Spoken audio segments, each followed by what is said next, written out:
Gracias, doctor Rauch, por su magnífica plática. Enseguida venimos desde Pachuca, el doctor Jordán Zamora Odínez, quien nos va a hacer favor de tratar el tema de tratamiento actual de la acalasia. Gracias, sí.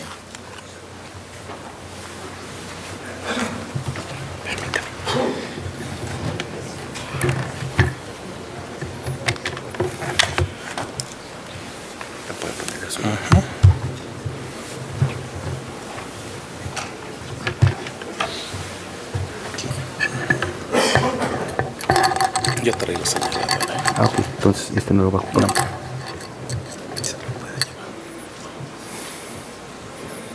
¿La puede mandar? Es que no va. Escúchame. A ver.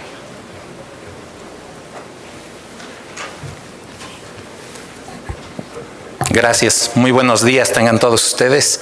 Agradezco muy puntualmente al doctor Eduardo Prado, a los organizadores de este excelente curso y sobre todo a ustedes que están aquí presentes con nosotros para disfrutar. Yo creo que todos los que amamos a la cirugía es muy grato escuchar todos estos temas tan interesantes y más al rato debatir sobre los aspectos que a lo mejor pudieran crear alguna controversia.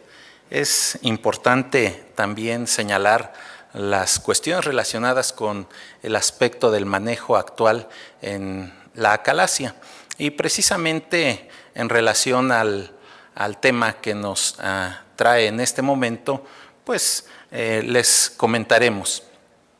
Vamos a abordar el tema en base a los cuestionamientos más útiles de la acalasia desde el manejo actual, que es prácticamente el manejo médico, que es mínimo, el manejo medicamentoso, endoscópico y por supuesto el quirúrgico. Todos sabemos que la acalasia es un trastorno motor primario del esófago y que se caracteriza por una falta de relajación del esfínter esofágico inferior con las consecuencias que nosotros podemos encontrar.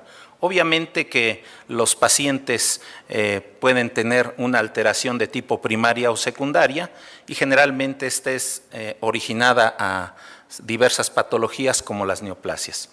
Si bien podemos nosotros destacar que el síntoma predominante es la disfagia, que puede ser intermitente y que se produce generalmente a líquidos y posteriormente a sólidos. Las pruebas de diagnóstico, el esofagograma de bario, la endoscopia y sobre todo la manometría esofágica son fundamentales. Ilustro imágenes como llegamos a encontrar a través del tiempo cómo se va afectando el esófago y posterior a hacer un lavado minucioso se puede encontrar esos cambios de ensanchamiento esofágico. Se dice que llega a ocurrir en 1 a 2 por 100 a 200,000 habitantes y generalmente oscila la incidencia entre las edades de los 25 a los 60 años, más o menos masculino femenino quizá el 1 a 1, generalmente más en otros caucásicos, pero generalmente cuando el paciente está con nosotros, en promedio del diagnóstico es de 2 a 5 años. ¿Qué es lo que ocurre cuando nosotros tenemos ya a nuestro paciente? Pues nos basamos muchas veces en estos aspectos y muchas veces el paciente ya viene con algún diagnóstico previo y eso puede originar el que nosotros caigamos en el error. Pero obviamente la evidencia clínica, los hallazgos radiológicos y endoscópicos pueden crear una situación importante. Hago mención que está presente aquí con nosotros el doctor Gonzalo Torres Villalobos, que presentó primeramente en este módulo. El trabajo que ellos presentan, que es muy interesante y que hablan en acalasia sobre una situación autoinmune, alguna cuestión genética y alguna cuestión viral. Obviamente todo esto ya previamente demostrado en su trabajo muy interesante. Y bien, ¿qué es lo que ocurre? Generalmente la disfagia a sólidos puede ocurrir en el 90 al 100% de los casos y un 75% también a líquidos. Puede haber regurgitación postprandiana en el 60 al 90%, dolor torácico de origen no cardiogénico desde el 33 al 50%, puede haber pirosis y de ahí la situación tan importante que puede confundirse con la enfermedad por reflujo en 25 al 45% de los casos con acalasia. Conforme avanza la enfermedad puede haber pérdida de peso, tos nocturna y por supuesto la aspiración recurrente. ¿Qué llegamos a encontrar? En una radiografía simple puede encontrarse un nivel hidroaéreo, ensanchamiento del mediastino, una burbuja gástrica ausente, infiltrados pulmonares. Y obviamente ya cuando se tiene el esofagograma de bario, generalmente hay una dilatación importante con una estenosis consecuente en la porción inferior o de entrada a lo que es el diafragma. Generalmente es una prueba de detección excelente con 95% de exactitud. ¿Qué es lo que se llega a encontrar? ¿Qué es lo que tenemos también? Esto ya está previamente publicado en donde hablan de afectación en el esófago, donde se clasifica como grado 1 cuando es menor a 3.5 centímetros de diámetro el esófago, grado 2 de 3.5 a 6 centímetros y el grado 3 que son más allá de los 6 centímetros, con las consecuentes formas que se habla, puede ser uso, matraz, sigmoideo. Si bien en el diagnóstico, en la acalasia, la endoscopia, nos va a ayudar a descartar tumores de la unión en pacientes mayores a 60 años, puede ser de mucha utilidad, como siempre decimos, el complemento diagnóstico clínico, radiológico, endoscópico y ahora, lo más importante, lo que es la manometría esofágica. A nivel endoscópico, ¿qué llegamos a encontrar? Obviamente una dilatación de la luz esofágica importante, saliva retenida, líquido y partículas, en este caso ya son previamente lavados, pero aún así se encuentran adosados a la pared las alteraciones que generalmente vemos, alimentos no digeridos y generalmente también la pérdida de peso, incluso llegan a referir acidez gástrica. ¿Qué recomendaciones se hacen y que todos debemos de tomar en cuenta? Pues un lavado esofágico generoso, cuidados generalmente lo más relevante es la vía aérea para evitar que llegue a haber un problema antes de llevar a cabo el diagnóstico de certeza. Y sobre todo, que en muchos reportes hablan de un cierre hermético del hiato en la retroflexión cuando se pasa ya al estómago. Hacerlo con mucho cuidado, que es lo más importante. Aquí obviamente resalto la manometría de alta resolución que ofrece las ventajas con relación a la convencional, en donde la clasificación de Chicago establece 3 tipos de acalasia, la 1, la clásica, la 2 de presurización paraesofágica y la 3 la espástica. ¿Por qué es importante o por qué es relevante? Pues porque de esta forma es posible establecer un mejor pronóstico en relación al tratamiento. ¿Por qué? La tipo 3, la de peor respuesta a cualquier tipo de manejo, que es menor al 50%, y la tipo 2, que es la de mejor pronóstico con una respuesta adecuada mayor al 80%. ¿Qué es de lo que se trata en el manejo, en el tratamiento? Obviamente es relacionado con reducir la presión del esfínter esofágico inferior e incrementar el vaciamiento esofágico hacia el estómago, que el paciente tenga menor número de síntomas y sobre todo, qué es lo que está en la literatura, ¿verdad? Esto es lo que se llega a ocupar como manejo médico. Sin embargo, su respuesta es 50 al 70% al inicio, pero menos del 50% a un año. Las limitaciones, taquifilaxia y efectos secundarios por los cuales se abandonan. Y bueno, algo que también ha sido útil y sigue siendo parte del arsenal de la terapéutica en acalasia, que es el uso de la toxina botulínica, que previene la liberación de acetilcolina en la unión de la placa neuromuscular. Y ya vienen las cosas más específicas que quizá hablaríamos de invasivo, ¿verdad? Miotomía neumática con resultados óptimos hasta el 90% de éxito, la miotomía quirúrgica, que puede ser abierta o mínimamente invasiva, y generalmente esto más del 90% de respuesta inicial, el 85% a los 10 años y una mortalidad menor a 1. Claro, menos del 10% mayor morbilidad. Y también lo que es en la actualidad el POEM, ¿verdad? El POEM es un tratamiento de la calasia que ha tenido una evolución importante desde el punto de vista quirúrgico, pero obviamente en el endoscópico también se desarrolló la técnica por Inoue, por ahí de la década del 2000, se inician los primeros trabajos en donde a través de una miotomía endoscópica transoral realiza este tipo de tratamiento. Se utiliza una técnica por medio de un túnel submucoso con sección de las fibras del músculo circular del esófago y del esfínter esofágico inferior por vía oral. Como NOTS puro, se ha mostrado el resultado del tratamiento comparable y es aceptado como una cirugía menos invasiva en lugar de la miotomía laparoscópica de Heller. Son los instrumentos que se llegan a ocupar, diversidad de estos que ya existen en el mercado, y esta es la forma esquemática con las imágenes, cómo se lleva a cabo el procedimiento. Posteriormente a lo que es el procedimiento POEM, la técnica depurada habla de que se hace una entrada a la mucosa a nivel esofágico, se hace propiamente el túnel submucoso, se identifica la unión esófago-gástrica, que es hasta donde llega, y se hace la miotomía endoscópica. Y posteriormente el cierre se puede hacer con clips o por medio de un equipo de endosutura de Apollo Endosurgery. Recientemente también ya hablan de 10 años de aniversario de realizar esto en Milán y una publicación de Inoue de ASGE de 1000 procedimientos que ha realizado con los diversos lugares a donde ha acudido.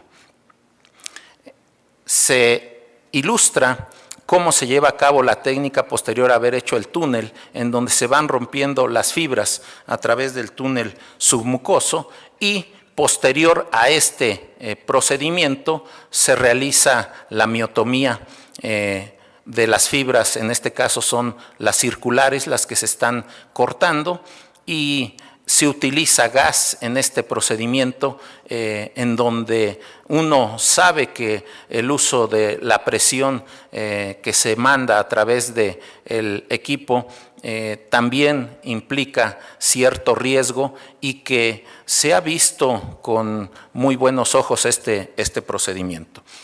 Al final se puede llevar a cabo el cierre de ese túnel a nivel de la mucosa esofágica con el uso de clips.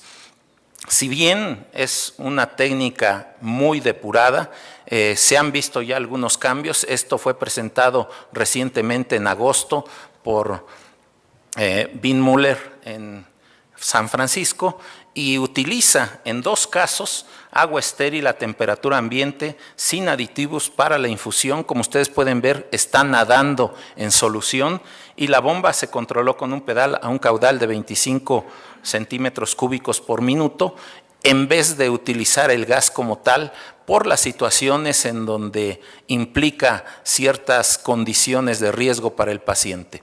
Hablamos de que este procedimiento obviamente implica ciertas circunstancias debido a que se utiliza el gas y crea ciertas complicaciones. Hicieron esta modificación y la están presentando como una posibilidad muy útil. Creo yo que es algo muy relevante que en la actualidad se estará ocupando en el futuro. Y esto es lo que hablan de sus complicaciones, el enfisema subcutáneo en el POEM, así como el neumoperitoneo, que generalmente con manejo conservador se puede llevar a cabo el procedimiento con alta seguridad.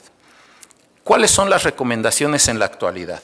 Se habla de que en cualquiera de las modalidades, la dilatación neumática, la cirugía laparoscópica, pueden ser opciones adecuadas, pero ellos hablan de que se recomienda la miotomía con una funduplicatura parcial como terapia inicial para el tratamiento de la acalasia si el paciente está dispuesto a someterse al riesgo quirúrgico. La miotomía quirúrgica, así como la dilatación neumática, se deben realizar en centros de excelencia con volúmenes de pacientes altos. La elección de la terapia va a implicar o va a ser sugerida en base a edad, sexo, preferencia y experiencia institucional local. Obviamente que esto implica situaciones de competencias del personal. La toxina botulínica se recomienda para pacientes que no son buenos candidatos para las otras terapias y generalmente la farmacológica, pacientes que no deseen ningún procedimiento o que han fracasado en cualquier otro procedimiento donde ellos deseen llevar a cabo una terapia médica y que no implique un riesgo alto. En este caso se está presentando una cirugía mínimamente invasiva a través del cual se están separando las fibras circulares posterior a la separación de las fibras longitudinales. Se tienen a vista las fibras circulares las cuales se están separando. Posterior a hacer la miotomía y hacer la hemifunduplicatura, se hace una prueba neumática en donde se pasa el endoscopio a través de la boca transoral y se llega a lo que es el estómago, verificando efectivamente que no haya fuga y que por medio de la verificación nosotros identificamos internamente que tenga un rodete adecuado, que no haya fuga y sobre todo que pase libremente a lo que es el estómago. Esto es lo que en la actualidad también ya nos presentan, es la cirugía robótica, en la cual el procedimiento es prácticamente lo mismo, algunas variantes pueden hacer una hemifunduplicatura o a veces un procedimiento de DOR, donde fijan el fondo gástrico a lo que es el esófago en su porción lateral izquierda del paciente y posteriormente el estómago lo cubren hacia el pilar derecho. Es prácticamente el mismo procedimiento que la cirugía laparoscópica, la variante es su abordaje. ¿Cuáles son las competencias en la actualidad para esto? Bueno, que la curva de aprendizaje para estos procedimientos es un tema de debate y algunos hablan de que el número de casos requeridos debe de ser alrededor de 20. Esto, obviamente, considerando las variables de procedimientos y de los pacientes, la duración promedio fue de este procedimiento después de 60 casos, donde se estandarizó ya más o menos, ahora sí que una competencia adecuada. Y en Japón, fíjense cómo es la situación. Se someten a un periodo de observación de 4 a 6 meses y para adquirir habilidades cognitivas implicadas en el procedimiento requiere una visualización adecuada de esto.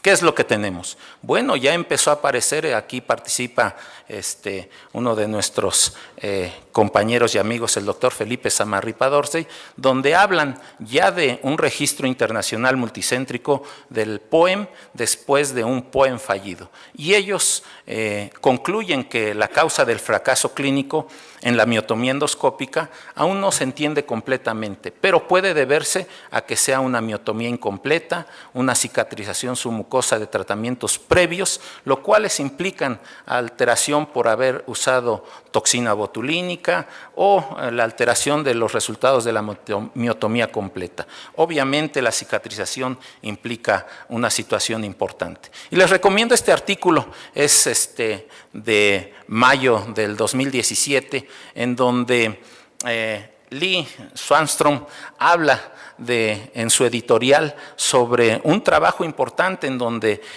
hace una publicación el grupo de Hopkins, donde ya implica ciertas condiciones de estudio multicéntrico de 205 pacientes y ellos ya empiezan a ver ciertas cuestiones donde dicen que durante varios años ya se empezó a hacer el POEM, pero decidieron recientemente decir que los de las aseguradoras que esto se trata de un procedimiento experimental y que ha empezado a ser rechazado. Obviamente, dice, podríamos ver un tsunami de malos resultados en el seguimiento a largo plazo. Sin embargo, al final creo yo que él habla de que después de que su experiencia es de 7 años en POEM, él dice que lo consideraría como una opción adecuada para muchos pacientes, simplemente porque es mínimamente invasivo y no interfiere con otras opciones de tratamiento. En conclusión, hasta el día de hoy, el estándar de oro para el manejo de la calasia es el abordaje quirúrgico con la miotomía de Heller.